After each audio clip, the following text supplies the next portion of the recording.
All right. Well, Rachel's welcome to the Profit by Design podcast. Thank you so much, Dr. Sabrina, for having me today. It's a pleasure and honor to be here. Yeah, after I got the opportunity to be on your podcast, The Money Advantage, and I learned what you're up to in this world, I knew we had to get you on the Profit by Design podcast to share your work and your passion with profit designers, because you know this, and from our conversation, but we are all about supporting entrepreneurs in designing sustainably profitable businesses that give them more time for what matters most and more money in your bank account than ever. One of the side effects of having more money in your bank account than ever is not knowing what to do with it to create a legacy and to really move from that place of financial security and then move towards financial freedom. And I love the work that you're doing, because there's so many things that I'm learning about as I follow you guys on the Money Advantage podcast. And I believe there's so much that we don't know, especially when it comes to money and finances. And I think this is a tremendous opportunity for our profit designers to learn something new and different that I imagine many don't know about. So without further ado, I want to give you a full introduction. Rachel Marshall is the co-founder and chief financial educator and content strategist of the Money Advantage. She's known for making money simple, fun, and doable. She's currently writing a book about her near-death experience and how it became the springboard for her family's multi-generational legacy of more than money. The Money Advantage is a team of financial freedom architects for wealth creators. Using their 3-step roadmap, you maximize your money by keeping more of what you make, protecting it, and turning it into cash flowing assets. Their family office model brings you the concierge service usually reserved for the ultra wealthy, a team of licensed professionals to coordinate every part of your financial life. This includes strategies for cash flow, long-term tax reduction, estate and business legal planning, creative whole life insurance strategies, i.e. privatized banking, and alternative investments. So with that, let's dive into this great discussion that we're going to have about managing our money in such a way that it gives us more freedom and security and generates more assets. How we turn our current assets into more assets. So Rachel, let's start with your near-death experience, because that is a huge part of your why. Mm-hmm. Yes. Well, thank you so much just for asking those questions. I think what's really interesting is that any of us can cerebrally know the right steps to take, or we can have the right logic in our financial life. But all of us really make decisions emotionally. And I think the emotional part of our why is really what is the best place to start when we really think about what do we truly want. And sometimes that requires us to go multiple layers deep, because we first think, I just want a nice house. I just want the nice car. I just want twice as much income as I make today. But really, what do we want beneath all of that? I would say if we're really quiet and still and honest, it has a lot more to do with having a legacy and feeling significant and having this sense of fulfillment. So back to my story. I started in the financial services and wealth industry space as an entrepreneur about 10 years ago with my husband. And we've been on a journey for a long time, personally building time and money freedom, but then also helping our clients who are business owners and thought leaders and entrepreneurs to be able to do the same. And what's interesting is that I went through that cerebral, logical path. So there's all of these steps. You can make sure you have the right savings and you're putting the right amount into assets that are going to grow for you. And you can still do all of the right things. And we were making a lot of the right steps. But for me, it was about 2.5 years ago. It was May 20th. 2019, right before COVID, I gave birth to my second daughter. And I was healthy. Leading up to that, everything looked like everything was flourishing. I felt great, had all the good energy. I was loving being pregnant, really excited to grow our family. And after delivering her, I ended up having a problem with my placenta that required surgery, which required which caused me to hemorrhage, which Oh, required a blood transfusion of replacing nearly all of the blood in my body. And it was very severe to the point that I ended up unconscious for 45 minutes in ICU, bleeding uncontrollably. And my husband's getting a report that we don't know if she's going to make it. oh my gosh.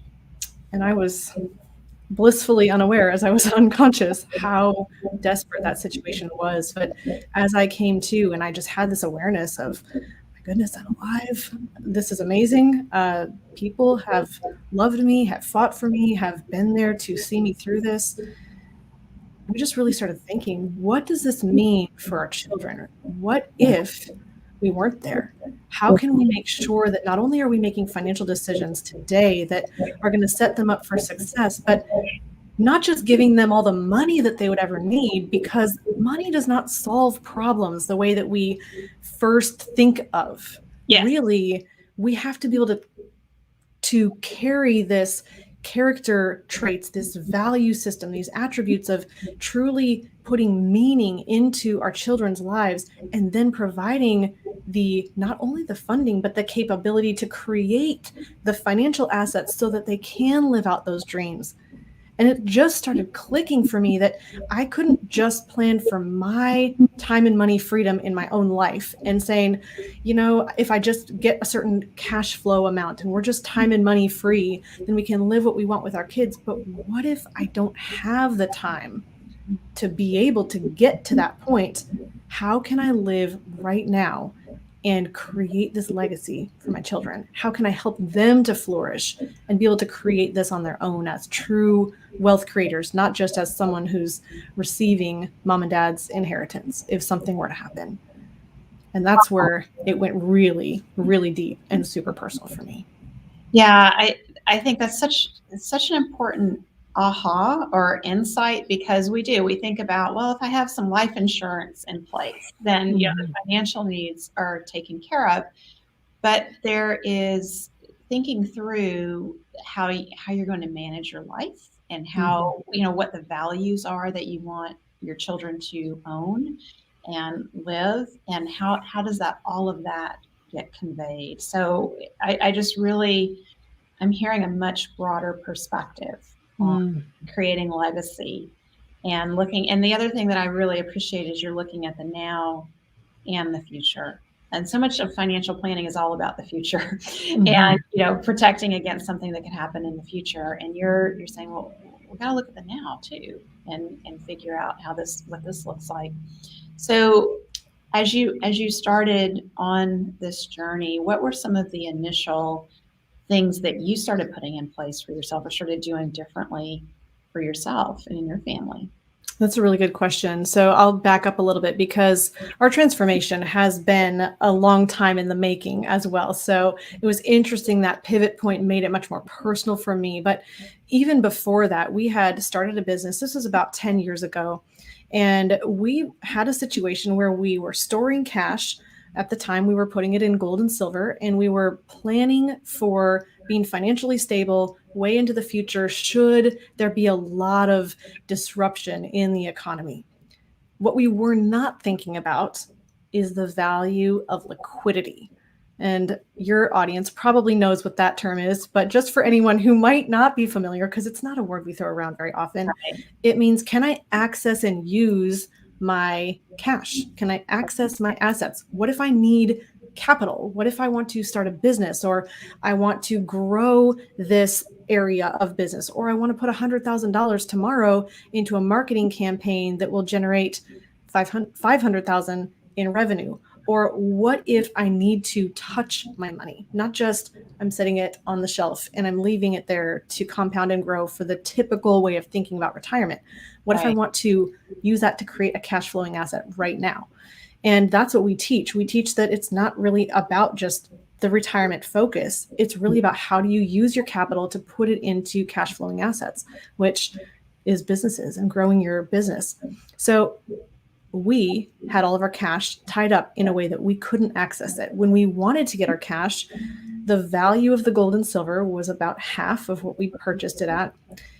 And we had to go through a selling process. You can't just sell to anyone. It has to be somebody willing to receive it. And you pay a cost as well on selling that capital. I think it's called a premium. I don't actually know the official term, but we were losing money because we failed to recognize the need for liquidity. So liquidity just means I've got this cash that I can use, right? Right. So then we started saying, how do we store money well so that we can have the access to our cash when it is important for us to use that capital? And then how do we make sure it's not only sitting there, but how do we make sure it's working as fast and as hard as possible? We don't just want it sitting on the sidelines like most people would say it's doing in a bank savings account, earning, I don't know, right now 0.02%, Itty bitty amount. very itty bitty. So having cash is an extremely valuable thing, but then you want to make sure it's doing as much as possible for you and really being efficient. You've got that safety, liquidity, and growth. So we started personally looking at what is the best tool for storing capital. And that's when we came across infinite banking for ourselves, which is also known as privatized banking. So what is privatized banking in a nutshell? So in a nutshell, really, this is a strategy. It's not just a product. A lot of times people can quickly go to, well, what do I need to buy off the shelf? And how do I make sure it's the right specifications and the right color and shape and size? So first, we need to think about what is the strategy, the bigger picture, because I believe principles come first, then strategy, then products.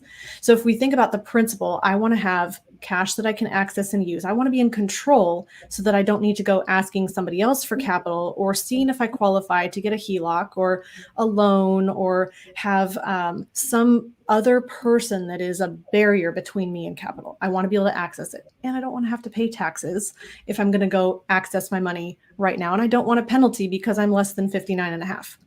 So I want cash that is accessible to me. I want it growing as quickly as possible as well. Compound interest is even better. And then I want to make sure it's safe, so it's not going to drop in value. So when I talk about a strategy, I mean a strategy of holding cash. If I can think of having a reserve tank or a place where I'm keeping capital, I want to have the opportunity to access and use that cash for anything that I want. And I would love for it to keep growing at the same time so it doesn't interrupt the compounding, because that actually shaves off a lot of the potential you can create with your cash. So the strategy meaning I'm holding this cash, it's safe, liquid, and growing. I want to be able to use it. So where is the best place that I can store that cash? Well, we could think about any potential tool. I could say I can just put the cash in my backyard, right? And I could say it's dug in a hole in a coffee can somewhere. And when I need to use it, I can pull it up and I can use that money. Well, that's going to be generally safe unless a bandit or a dog digs it up and carries it off. Well, likely in my case, it would be the dog. Right? It might not even be a thief. So is it generally safe? I mean, well, it's not going to go from $100,000 and it's not going to turn into $5,000. It's not going to diminish in value, but is it going to keep up with inflation? Probably not. Is it growing? No. It's generally safe. Is it liquid? Yeah, sure, I can access it.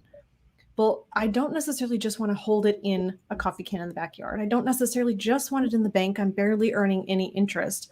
I don't just want to put it into the four walls of my house, into home equity, because, as I mentioned, you have to go qualify for the bank to get access to the cash that you've put in the four walls of your house. And even if you've made all these extra payments, that doesn't mean they're going to say, oh, well, good for you. I'm going to give you this cash. You don't have a job now, so you can't pay me back. I don't see that you're financially qualified. Sorry, I'm not going to give you access to your money. So you've lost control of the money at that point. Yes. And control is the most important word here. Okay. So as I'm really thinking through where can I store this capital, I've found that the best place is in infinite banking, again, known as privatized banking. What this is the strategy of using a whole life insurance policy. Now, I might have lost some people because whole life insurance doesn't sound like a place to store cash, and it sounds extremely boring. And many people have heard that whole life insurance is not a good investment. So let's just set all of those challenges aside for a second and think about a whole life insurance policy gives you the opportunity to store capital in the form of cash value. When the policy is properly designed for maximum efficiency, you not only have cash growing in cash value that's safe, it's not going to drop in value. In fact, the life insurance companies hold more reserves per their claims than the bank does.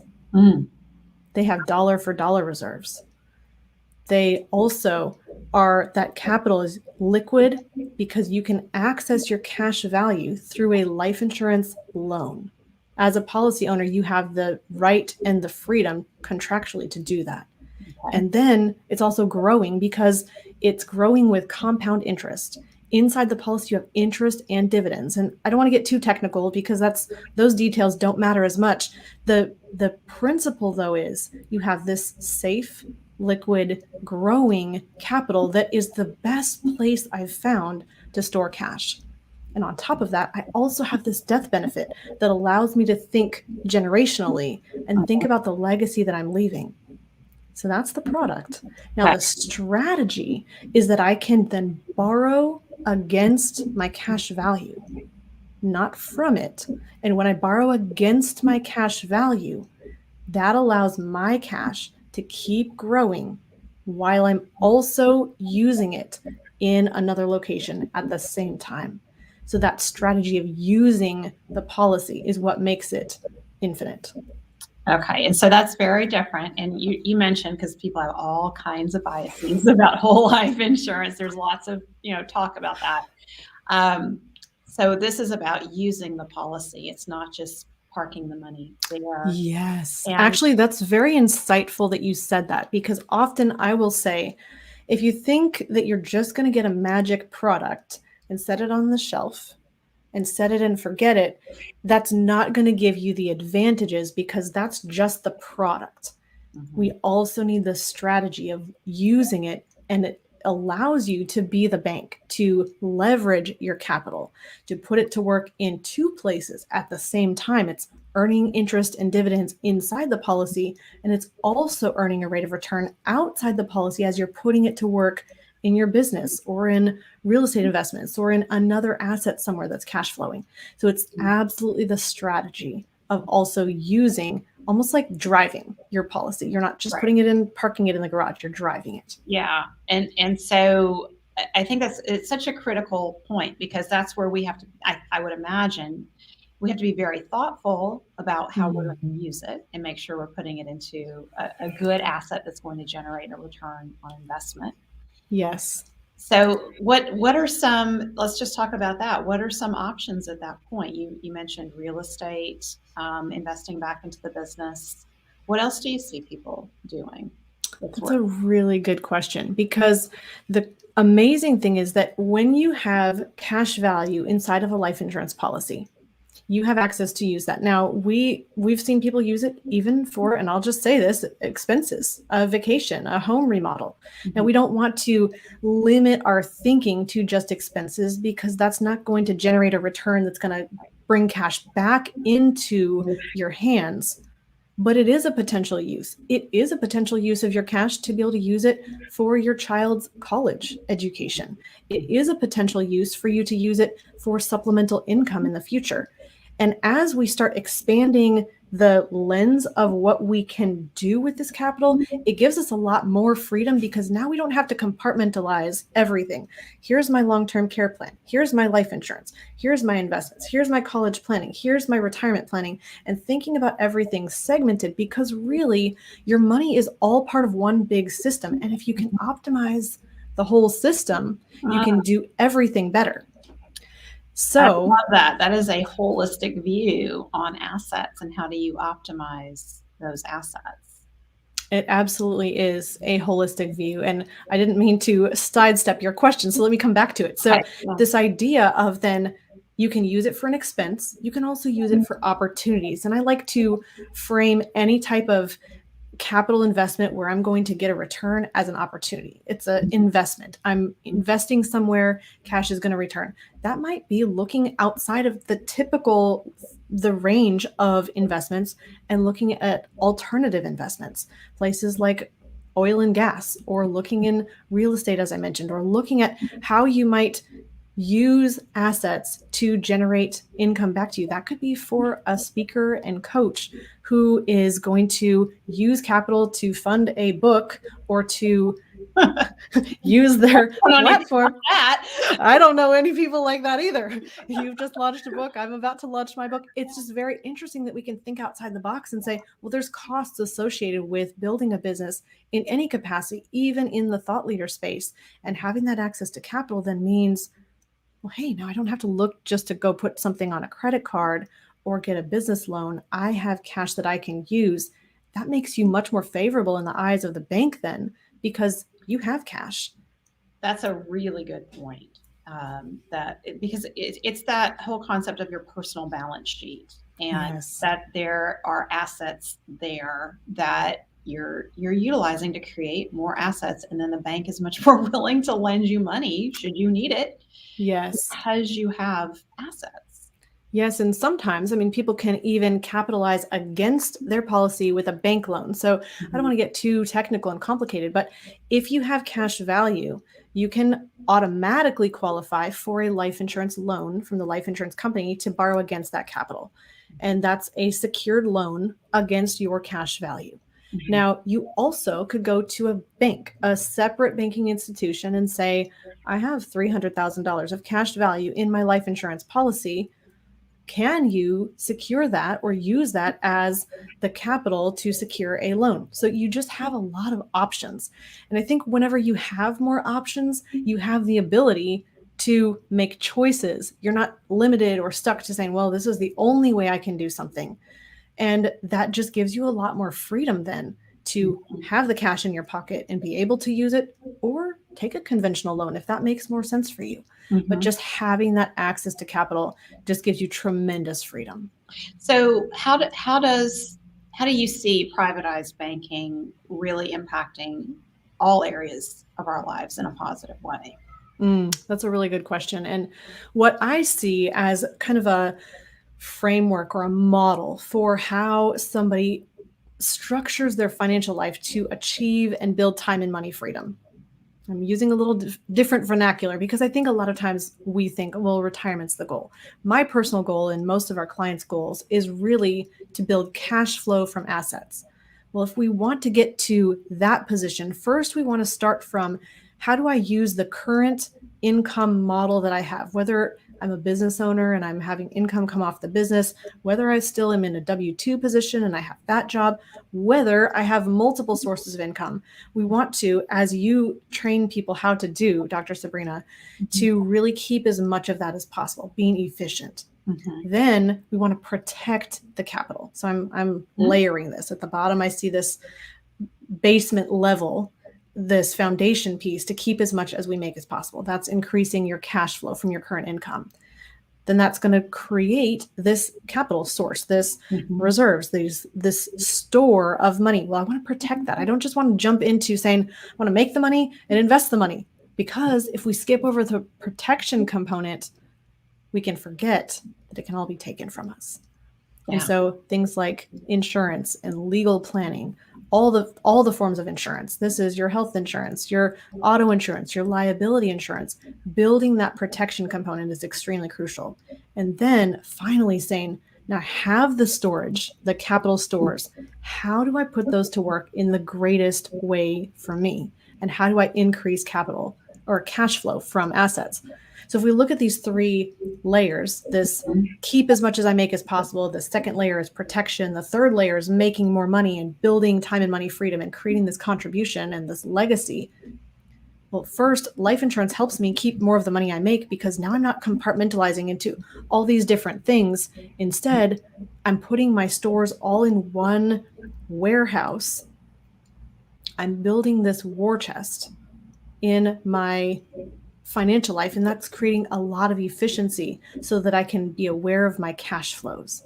And then it helps with the protection component, because it's not only life insurance, right, but it also protects you just by having savings.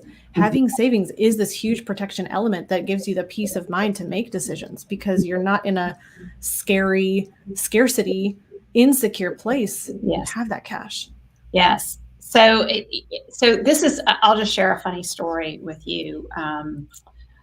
Probably 6 years ago or so now, maybe a little longer than that. It was right after I started using Profit First, and I had other clients using Profit First. It was about a year into us piloting Profit First with our clients. I was in the liquor aisle of the grocery store one Friday evening, and I ran into a client there, and she and I were chatting, and she said, "By the way, I really need to get on your calendar. I have a big question." And she said, "We have so much money and we don't know what to do with it because of Profit First in the business." And I said, "Okay, we're in the aisle of the grocery store. We're going to get jumped in the parking lot. Let's save this conversation. We're going to have this conversation next week on a phone call." Yes. But that really is, I think that's just such an epitome of what happens. We have so many people who listen to the Profit by Design podcast who are implementing Profit First. And one of the things that happens is the owner's pay account all of a sudden is very large. And so many business owners are used to hardly ever paying themselves. And so when they see all this money sitting in their owner's pay account, number one, there's guilt that sets in because I don't need this much. I've lived on a poverty level for years. I don't need all this money. And so one of the things that I always go to is, well, have you funded retirement? Do you have disability insurance? Do you have life insurance?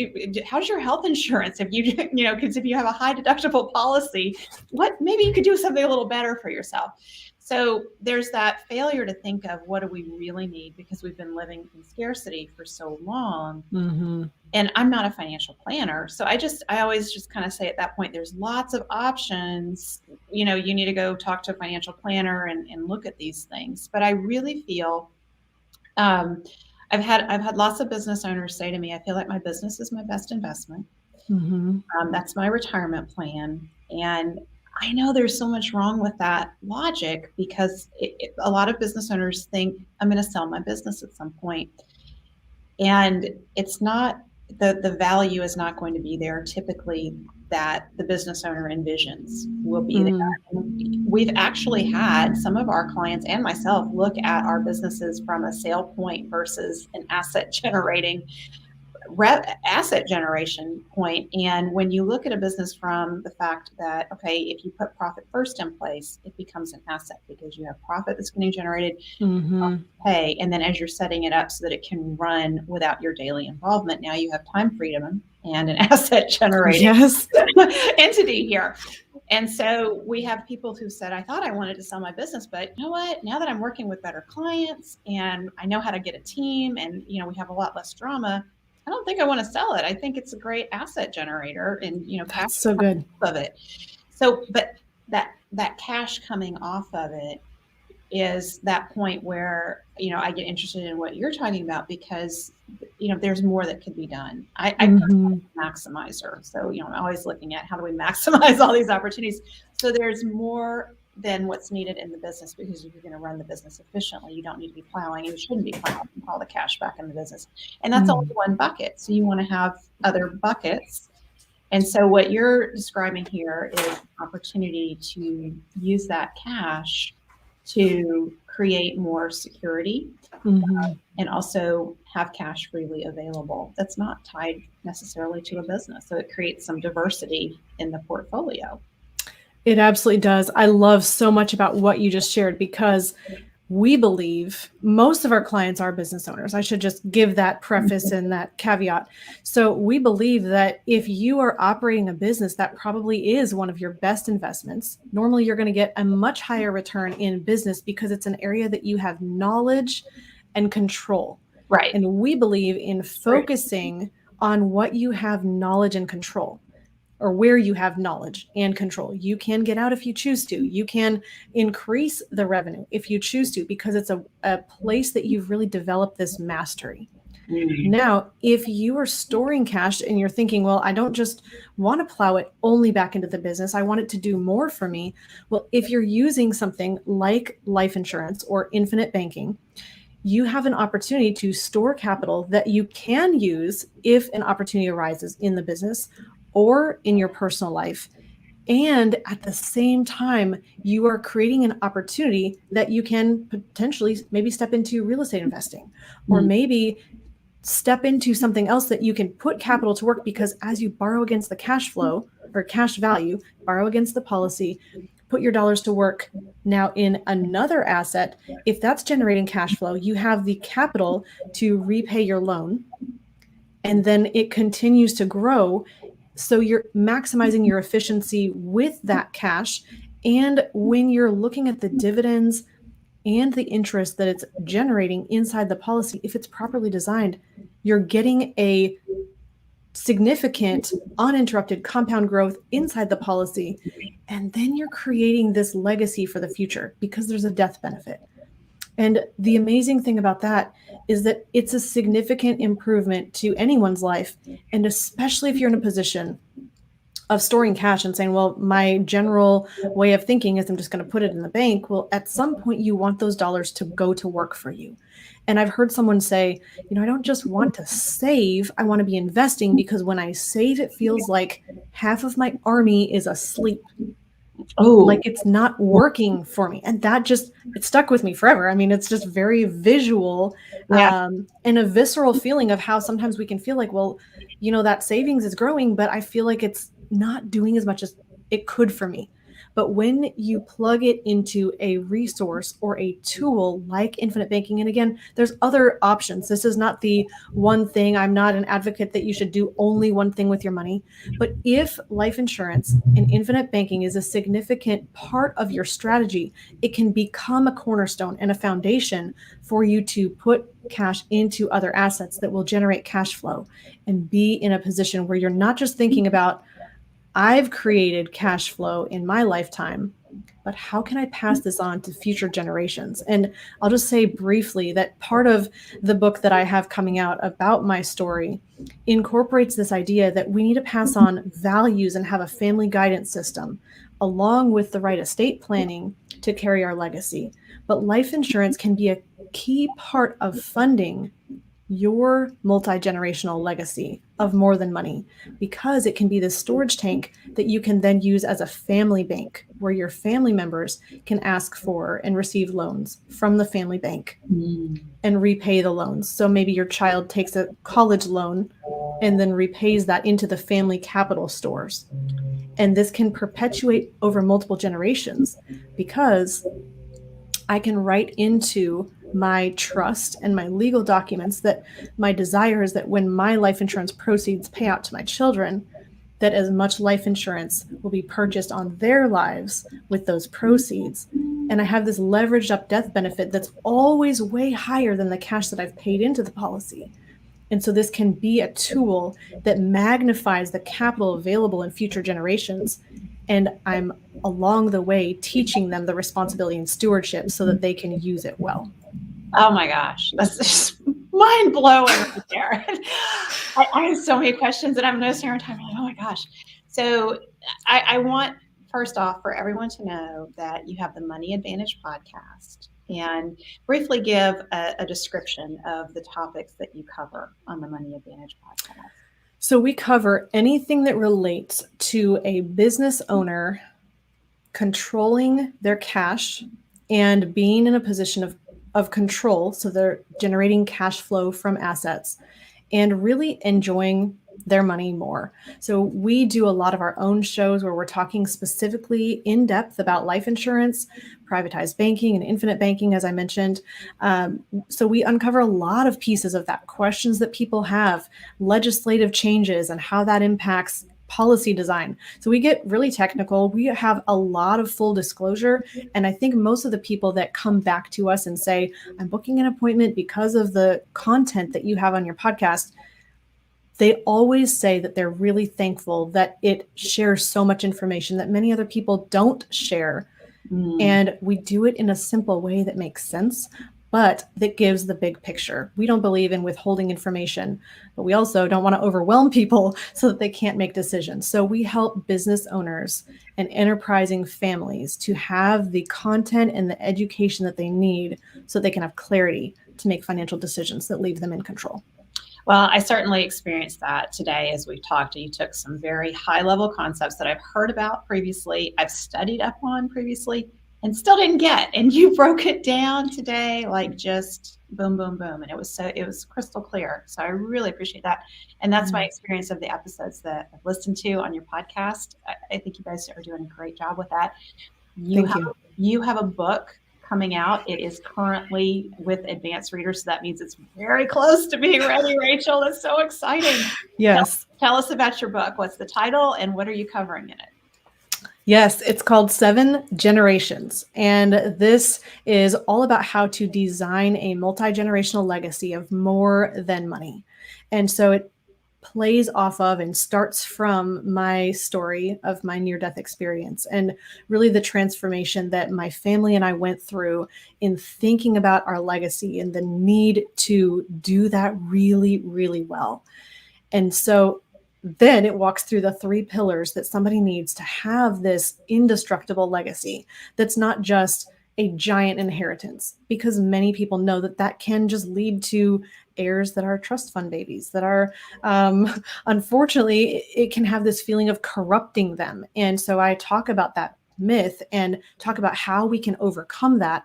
There's another tremendous challenge that can happen in wealthy families, and it's this shirt sleeves to shirt sleeves in 3 generations, where one generation creates the wealth, the next experiences it, the third spends it all because they're used to that experience, but they don't have the principles and the stewardship in place to manage it well.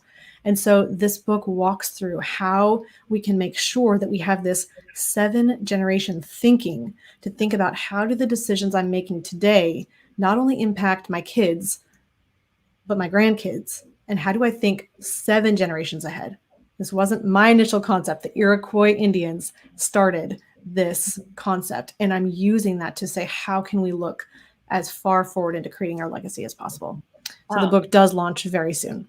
Yeah. I don't have a date yet, though, but it will be within the next few months. That's fantastic. I can't wait till it comes out. I know also you have a free guide right now that you're going to share with our profit designers. And I'm so glad you are, because I think you've really opened up a lot of questions that people are going to have. And this is a guide in relation to privatized banking. So if you'll say a little bit more about that and how our listeners and viewers can get their hands on that. Yes. So we have I'm going to probably forget what the actual name of it is called, but we have a free guide. If you go to privatizedbankingsecrets.com/free guide, or I think it just automatically pulls up if you've never been to our website before. You can also go to themoneyadvantage.com, and there's a button right on the homepage that will take you over to this as well. So this guide is basically, it's the investor's guide to learning how to earn a return in 2 places at the same time with the same money. It's a basic introduction to what privatized banking is. And again, I should have told this in the beginning, privatized banking and infinite banking are interchangeable terms for the same thing. So this is just a concept for how you can, as an investor, maximize your returns without taking on additional risk, and how life insurance is a key piece of making that happen. If you want to go deeper, you'll get onto our email list through that. We do have a course on infinite banking as well, if you want to really dive into how does this work for me. And if you're ready for a personal conversation, you can always book that call on themoneyadvantage.com main website as well. So we have a host of resources and tools. I think our podcast has been out for about, it's either 4 years or 5 years now. So we have a lot of material that is free and accessible to anyone if you want to learn about that some more. Wow. Well, thank you so much, Rachel. It's clear that you've put your heart and soul into what you're doing, and you're coming from a place of service. And I love how you're just bringing new ideas for business owners of how to really leverage their assets and not just have them sit there and do it. Again, I can't say enough about the model that you just described, how things are put in place for taking care of security, and then moving up and looking at, well, what else can be done with this? So many good viewpoints shared here. Yes. Well, Dr. Sabrina, it's just been such a pleasure to connect with you today. I love hearing people who are very congruent in creating that freedom. I love your mission that life should support our business and not the other way around. I'm like, Work should support life. Work should support life. I'm like, I know what it means. I'm like, did I get the words the wrong way? I think I did. Sorry. It's easy to mix them up, but work should support life. Yes. And that's I think that's what I see the congruency in what you're doing with that message. And that's why I wanted to bring you on, because I hope this has opened our profit designers' eyes to new things that they could be considering that they hadn't been aware of was out there previously. Or if they've been aware of it and maybe bypassed it because it seemed complicated or you didn't quite understand, I think you broke it down in a very simple way today. And I know that our listeners can go to your podcast, the free guide that you shared, they can go to your website, your book when it comes out. So there's lots of resources that you've created. So I appreciate you, Rachel. Well, Dr. Sabrina, thank you so much. I know that your audience is fascinating if they're following you and really being able to be leaning into learning and continuing to grow. And that's the most important thing. Absolutely. We have some great listeners out there. All right. Well, have a great day, Rachel. Thank you. Thank you, Dr. Sabrina.